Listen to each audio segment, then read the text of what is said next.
বিসমিল্লাহির রহমানির রহিম।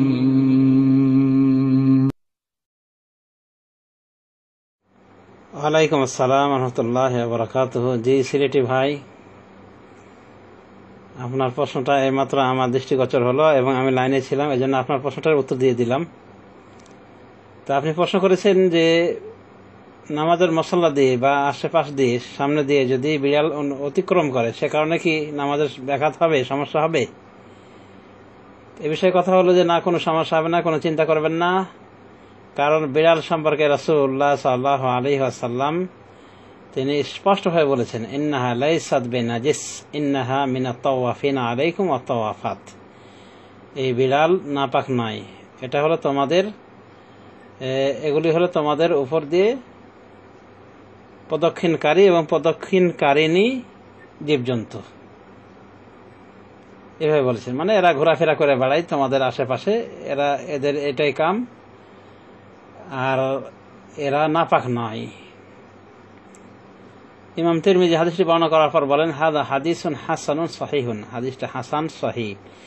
এই হাদিসের প্রেক্ষাপটে এসেছে যে আবু কাতাদা রাদিয়াল্লাহু তাআলা আনহুর এই বৌমা, আবু কাতাদা রাদিয়াল্লাহু আনহু আসলে তাদের বাড়িতে উনি তার জন্য ওযুর পানি ঢালেন। এমত অবস্থায় একটা বিড়াল আসে, বিড়াল এসে পান করা শুরু করে। তখন আবু কাতাদা ওর জন্য ওই পাত্রটাকে আরো কি করে ঝুঁকিয়ে দেন যাতে করে পান করে, পাত্রটাকে সে আরো কাত করে দেন। হাত্তা সারেবাত হাদিসে বলা আছে এমনকি সে পান করে ফেলে, ওই বিড়ালটা ভালোভাবে পান করে ফেলে। তো উনি বলছেন, অর্থাৎ বৌমা আবু কাতাদার, তার নাম ছিল কাবসা, ফারানি আনদুরু ইলাইহি, আমার এই শ্বশুর আবু কাতাদা দেখেন যে আমি তার দিকে দেখতেছি, মানে এই দৃশ্যটা। তখন উনি বলেন, আতাজাবিনা ইবনাতা আখি, হে আমার ভাইয়ের মেয়ে, তুমি কি আশ্চর্য বোধ করছো আমার এই দৃশ্য দেখে? ফাকুলতু নাম, উনি বলেন যে হ্যাঁ, আমি আশ্চর্য বোধ করেছি। তখন তিনি বলেন, ইন্না রাসূলুল্লাহ সাল্লাল্লাহু আলাইহি ওয়াসাল্লাম ক্বাল, নিশ্চয় রাসূলুল্লাহ সাল্লাল্লাহু আলাইহি ওয়াসাল্লাম বলেছেন, অর্থাৎ এই বিড়ালগুলি সম্পর্কে, ইন্নাহা লাইসাত বিনাজিস,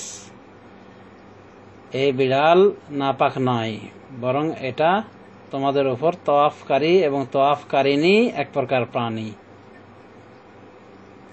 সহিহ হাদিস দ্বারা পাওয়া গেল। এই হাদিসটা আবু দাউদে এসেছে, তিরমিজিতে এসেছে, ইবনে মাজাহ এসেছে, নাসাঈতে এসেছে।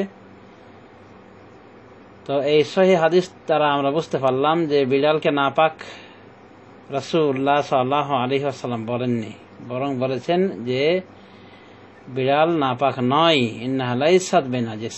সুতরাং এই বিড়ালের ঘোরাফেরা করাতে কোনো সমস্যা হবে না। বিড়াল যদি মশলার উপর দিয়ে যায়, মশলা নাপাক হবে না। বিছানার উপর দিয়ে যদি যায়, বিছানা নাপাক হবে না, রাসূলুল্লাহ সাল্লাল্লাহু আলাইহি ওয়াসাল্লামের ভাষ্য মোতাবেক। অতএব আর কোনো কথাই নাই যে আপনার নামাজের কোনো সমস্যা হয়নি, কোনো চিন্তা করতে হবে না। শুধু বিড়ালই কেন, আপনি তো কুকুর সম্পর্কে যদি জিজ্ঞাসা করতেন আমাকে, তো আমি ওই উত্তরে দিতাম। কুকুর যদিও নাপাক, কিন্তু কুকুরের লোম সম্পর্কে বলা হয়েছে যে কুকুরের লোম নাপাক নয়। অতএব যদি কুকুরের লোম লেগে যায় বা কুকুর যদি হেঁটে যায়, কোনো রাস্তা দিয়ে হেঁটে যায়, তো রাস্তা নাপাক হয় না। কোনো কাপড়ের ওপর দিয়ে যদি তার পদচারণা হয়, তার লোম লেগে যায়, সাদা লোম, তার লোম ভেজা থাক আর শুকা থাক, তো সে কারণে কাপড় নাপাক হয় না। এবং এটা বলা যেতে পারে জমহুর উলামায়ে দ্বীনের ফয়সালা। এমনকি শাইখুল ইসলাম ইবনে তাইমিয়া এমনও দাবি করেছেন যে এখানে ইখতিলাফই নাই। মানে কুকুরের লোম যদি লেগে যায়, কুকুরের শরীরে যদি শরীর লেগে যায় বা কোনো কিছু উপর দিয়ে যদি হেঁটে যায়, তাহলে সে কারণে নাপাক হবে না। কুকুরের লোআবটাকে নাপাক বলা হয়েছে, তার অর্থাৎ তার লালাটাকে নাপাক বলা হয়েছে, এবং কুকুরটা পুরোটাই নাপাক। কিন্তু লোমের বিষয়ে কথা এটাই যা উলামায়ে দ্বীন বলেছেন। বুখারী শরীফ হাদিসে রয়েছে, কানাতুল কিলাবু তুকবিলু ওয়া তুদবিরু আলা আহদি রাসূলিল্লাহি সাল্লাল্লাহু আলাইহি ওয়াসাল্লাম ফামা কানু ইয়ারশুনা মিন যালিকা শাইআন। আল্লাহ নবীর মসজিদে কুকুর আসতো এবং যেত, কিন্তু তারা সে কারণে ওতে কোনো পানি ছেটামেটা দিতেন না, বুখারী শরীফের হাদিস। অতএব কুকুরের লালা নাপাক, অনুরূপভাবে কুকুরের গোশত, চামড়া টামড়া অনেক কিছুই বলা হয়েছে, এগুলো সবই নাপাক এবং কঠিনভাবে হারাম। কিন্তু এরপরে লোমের বিষয়ে কথা ওটাই যেটা আমি একটু পূর্বে বললাম। তো এটা একটা মাসআলার বিষয় এবং বুখারীর হাদিস থেকে দলিল নেওয়া হয়েছে যে কুকুরও যদি রাস্তায় চলাফেরা করে, সে কারণে চলাফেরা করলে ওই জায়গাটা নাপাক হয়ে যায় না। একমাত্র যদি কুকুর পেশাব করে দেয়, পায়খানা করে দেয়, তাহলে ওই জায়গাটা নাপাক হয়ে যাবে, এতে কোনো সন্দেহ নাই, এখানে কোনো ইখতিলাফও নাই। তো আশা করি বুঝতে পেরেছেন যে মশাল্লার উপর দিয়ে যদি বিড়াল চলে যায়, সে কারণে যে মশাল্লা নাপাক হবে না, কারণ এ বিষয়ে রাসূল সাল্লাল্লাহু আলাইহি ওয়াসাল্লাম খাসভাবে বলে দিয়েছেন যে এই বিড়াল নাপাক নয়, বরং এই বিড়াল হলো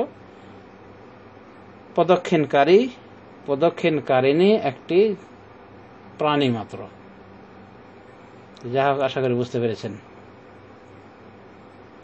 সাল্লাল্লাহু আলা নবিয়িনা মুহাম্মদ।